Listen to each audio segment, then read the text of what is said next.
And you're back again. So welcome back. More notes. I love the fact that that's how I start every single one, as if you're not now knowing by clicking on so-and-so notes that you're going to take notes. But I'm enjoying myself, so this is the Mrs. Thompson you get. So today we are going to be taking notes on clauses. So when we take the notes, we're going to leave some room at the top because I definitely want to talk about the different kinds of clauses, and then we'll go into the different kinds of dependent clauses that we will be dealing with. So go ahead and fill out your table of contents and then get those 2 pages ready with just the word clauses, okay? And then go ahead and hit pause, and then once you have that all set up, then come on back for some notes. Welcome back again. Okay, so you guys already should have today's date, whichever date you're taking the notes. And then it should say clauses here. Clauses here, and you should have page numbers. Don't forget, I'll be checking table of contents to make sure you guys are using those. Okay, so here are the 2 foldables that you need, and they both say clauses on the back.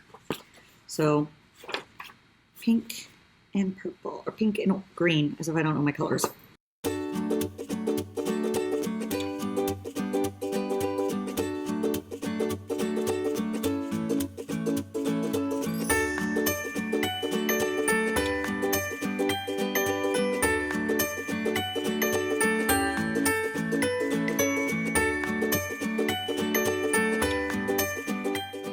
Okay, so are you ready to take some notes on clauses? Let's put this all up here and let's get it straight.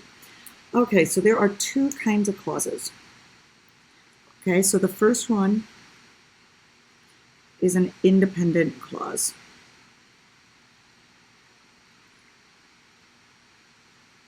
So here's the deal with an independent clause. We never call it an independent clause, in all honesty, because this is a complete sentence.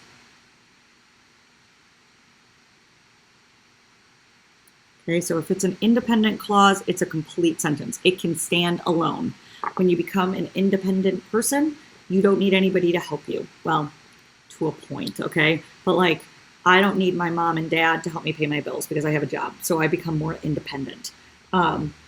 Where you, as children, are still called dependents of your parents because they are still paying for your food. They're still paying for the house that you live in. So a complete sentence can stand alone. It needs no helpers. The other kind of clause is called a dependent clause, and it's like a child, okay? A dependent clause cannot stand alone, okay?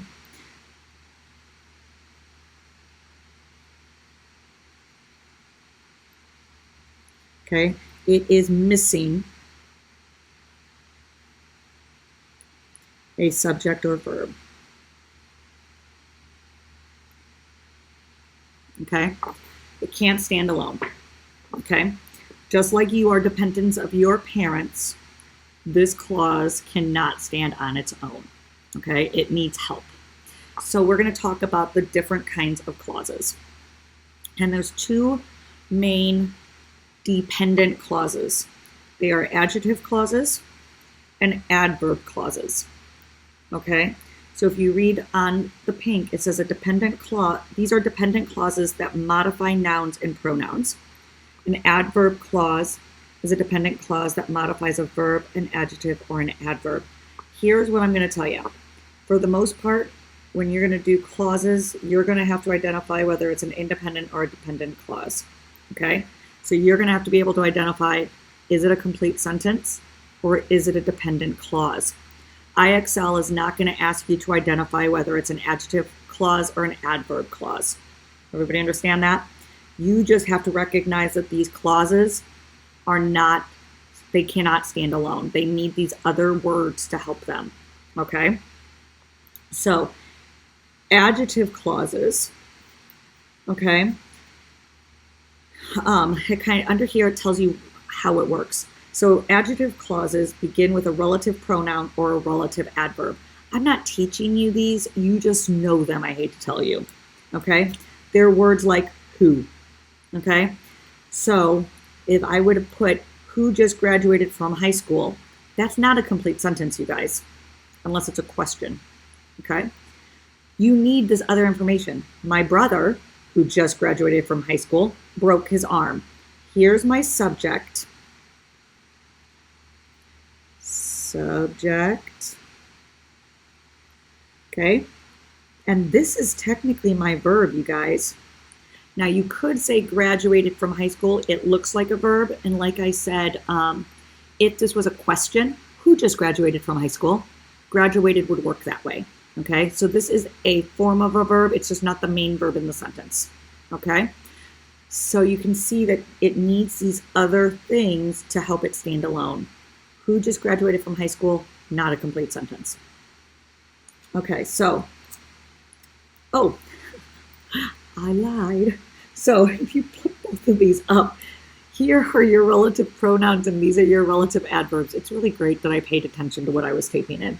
So if something starts with these words and they don't seem to have a complete thought, then these are going to be adjective clauses. So here's your pronoun one.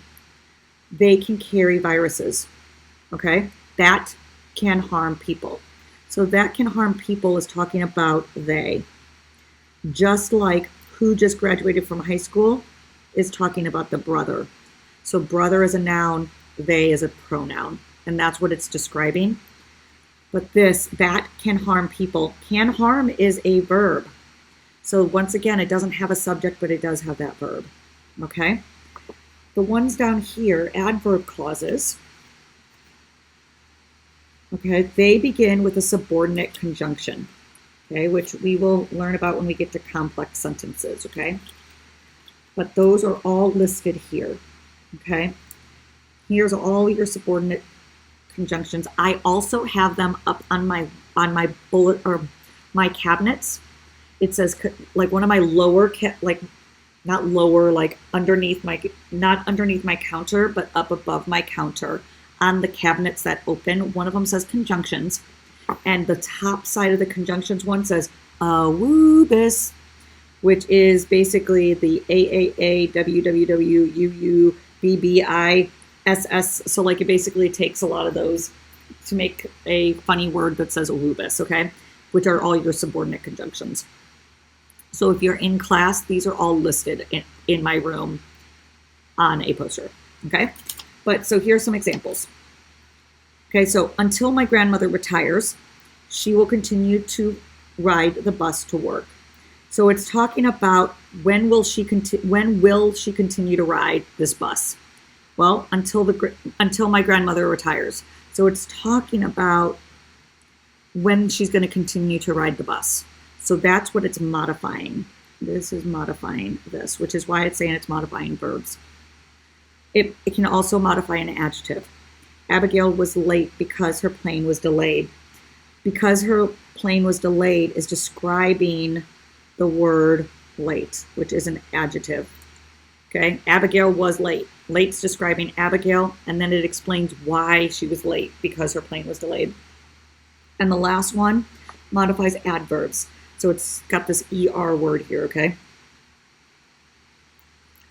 Josiah can run much faster than you think. Than you think is describing faster. Okay, so it's modifying this adverb. Okay? So basically, I'm giving you all the clues you have. If a group of words starts with relative pronouns, relative adverbs, or subordinate conjunctions, and they don't have all of these other things helping them, they are dependent clauses. Okay? If they have all of these things helping them, then they're a complete sentence. Okay? Go ahead and try. What I want you to do is I want you to take the little quiz that I provided right after this, just to double check that you kind of understand how this works. I'm really going to be talking more about, once again, identifying independent and dependent clauses, but this gets a little bit more detailed than what you really need to know at this point.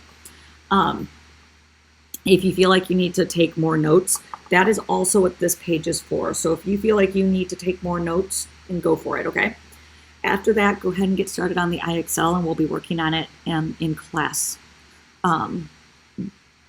whenever you have me for clauses. Okay, so I will talk to you guys later.